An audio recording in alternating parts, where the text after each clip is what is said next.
Olá, tudo bem? Meu nome é Luiz, sou professor de arte e hoje vou apresentar para vocês um pequeno comentário sobre o livro Emílio da Educação, de Jean-Jacques Rousseau, que é essa obra que eu tenho aqui em mãos. Minha ideia é realizar um paralelo do conteúdo do livro com a educação contemporânea. Rousseau se apresenta em seu livro como instrutor da educação do menino Emílio. No livro, é proposto pelo autor que o homem se construa naturalmente, a partir de si mesmo, sendo ele contrário à ideia da educação criadora do homem. Já a educação atual leva em consideração o desenvolvimento pela maturação biológica, caso a teoria de Piaget, assim como considera o desenvolvimento junto ao grupo social que o indivíduo pertence e a globalização que a todos influencia, conforme a teoria socioconstrutivista de Vygotsky. Na época em que Emílio foi escrito, não havia espaço para experiências e reflexão pessoal. Apenas os médicos, padres, advogados ou magistrados passavam por 2 anos de estudos de filosofia, fato que abria algum caminho para a ciência e o método experimental. De modo geral, o ensino permanecia fiel à retórica. Sobre esse assunto, Paulo Freire, o patrono da educação brasileira, utilizava um método de alfabetização enriquecedor, baseado nas experiências de vida das pessoas, e hoje as experiências e a reflexão são pontos centrais das pedagogias ativas, estudadas por José Moran. No primeiro capítulo do livro, o autor apresenta através de sua visão 3 tipos de educação: a educação da natureza, a educação das coisas e a educação dos homens. Para Rousseau, a educação natural é aquela que não temos controle e pela qual as demais deveriam ser orientadas.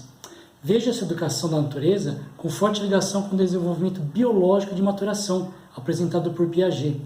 E ao incluir a educação das coisas e a educação dos homens, temos a pedagogia de Vygotsky, pois ela utiliza a relação do indivíduo com o entorno, as coisas, e com a sociedade, os homens.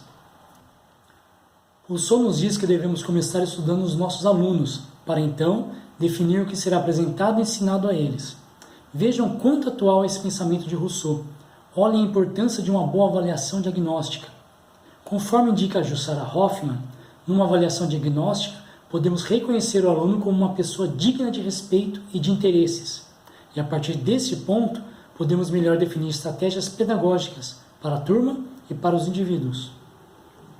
Um assunto que pode gerar bastante discussão hoje é que Rousseau indica que a criança deve passar pelo sofrimento para se fortalecer, pois nascemos fracos e totalmente dependentes do outro. Nessa perspectiva, quanto menos a criança for ao médico e quanto menos utilizar remédios, melhor. Quanto mais livres para correr, pular e brincar, mais se desenvolverá, e assim terá mais chances de passar pelo sofrimento e sobreviver.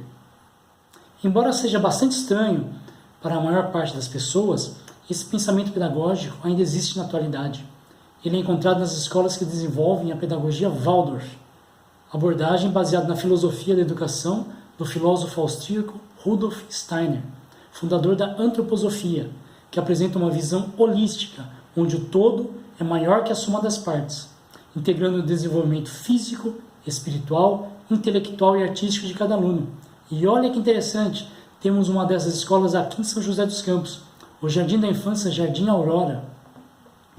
Para Rousseau, a liberdade, os jogos e as atividades físicas não matarão as crianças, e o bem-estar que a criança terá é inigualável, tanto para suas descobertas quanto para seu desenvolvimento físico e cognitivo. Aí eu consigo lembrar de alguns colegas, professores de educação física, comentando que as crianças de hoje não sabem correr e têm grandes dificuldades com os movimentos corporais, diferentes de gerações anteriores. Isso se deve à falta de atividades físicas, tão indicadas por Rousseau. O autor destaca também que não devemos usar palavras e exemplos que não têm um significado verdadeiro para a criança, coisas que não se relacionam com seus interesses e não as impressionam. Lembro novamente o mestre Paulo Freire, que desenvolveu uma metodologia usando palavras e temas geradores, que apontam para a importância do processo de ensino-aprendizagem, que valorizam a vida cotidiana dos educandos e o grupo social a que eles pertencem. Rousseau diz ainda que há uma escolha no que, quando e quanto devemos ensinar. Não importa quantos saberes tem, e sim o quanto de saber útil carrega consigo. Paulo Freire nos indica em sua obra que educar é um processo que se dá em meio ao contexto histórico, político e ideológico, permeado pela cultura, trocas e experiências, não sendo, portanto, um processo neutro. Rousseau diz que existe nos pequenos um ardor natural em aprender, chamado curiosidade. Coloque os problemas ao alcance da criança e a deixe tentar resolver. Esse pensamento de Rousseau está presente atualmente no que chamamos de metodologias ativas da educação. Essas metodologias têm como importante etapa do seu processo o despertar da curiosidade da criança, assim como a busca por respostas através de pesquisas. É o caso da ABP, aprendizagem baseada em problemas, ou da aula invertida, onde os alunos realizam pesquisas em casa e somente depois esse tema é abordado e desenvolvido em sala de aula. Nesses processos, o professor atua como mediador na construção dos saberes. Para Rousseau, não é correto apresentar tudo o que sabemos logo de início ao aprendiz, pois o mesmo deve formular suas ideias em busca de solução, mesmo que sua busca passe por erros. Afinal, aquele que não erra não aprende.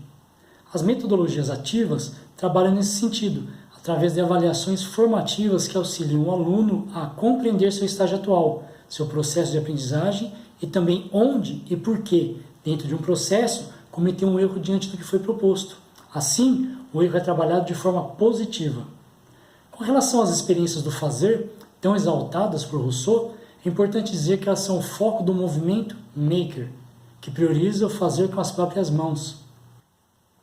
Para Rousseau, quando uma criança aprecia algo de belo, o faz de forma simples, pois para mais é preciso experiências que ela ainda não possui.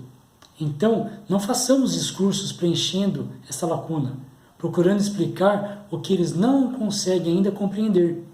Aqui, podemos trabalhar com o que o Vygotsky chamou de zona de desenvolvimento proximal, onde com o adulto no papel de mediador, a criança é conduzida a conquistar aquilo que sozinha não seria possível. Rousseau indica a importância do que deve ser aprendido através da história de Robinson Crusoe. O que é realmente importante para se aprender? Crusoe iria valorizar mais a aprendizagem de carpintaria do que a de joalheiro. Apreciaria mais um sapato a uma joia. Eis a lei da necessidade. Mas e hoje? Quais são as nossas necessidades? Hoje, há uma valorização no desenvolvimento das aptidões dos educandos, para prepará-los para a sociedade e para o mercado de trabalho, conforme indica a BNCC.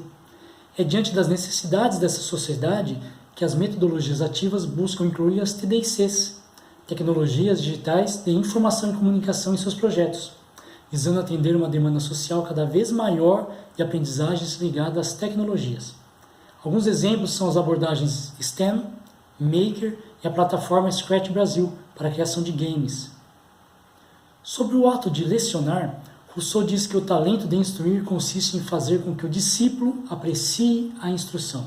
E, para tanto, o educando não deve permanecer passivo diante desse aprendizado. Novamente, no pensamento de Rousseau, nos deparamos com um conceito presente nas metodologias ativas e também no pensamento de Paulo Freire. Rousseau diz em sua obra que para conhecer verdadeiramente o homem, devemos sair de onde estamos. É observar para aprender, pois quem vive na França conhece apenas o francês, enquanto quem vive pelo mundo conhece os homens. Diante de um mundo cada vez mais globalizado, a BNCC nos indica a importância de trabalhar diferentes contextos, a cultura da escola, do bairro, do país e também do mundo. Aqui, vemos a arte como um meio poderoso de comunicação e de expressão, onde a contextualização assume uma das posições de destaque nas transformações dos homens, assim como em suas criações, conforme nos indica Ana May Barbosa. Na última parte do livro, Rousseau apresenta a educação de Sofia, que vai ao desencontro da educação de Emílio, simplesmente pelo fato dela ser mulher.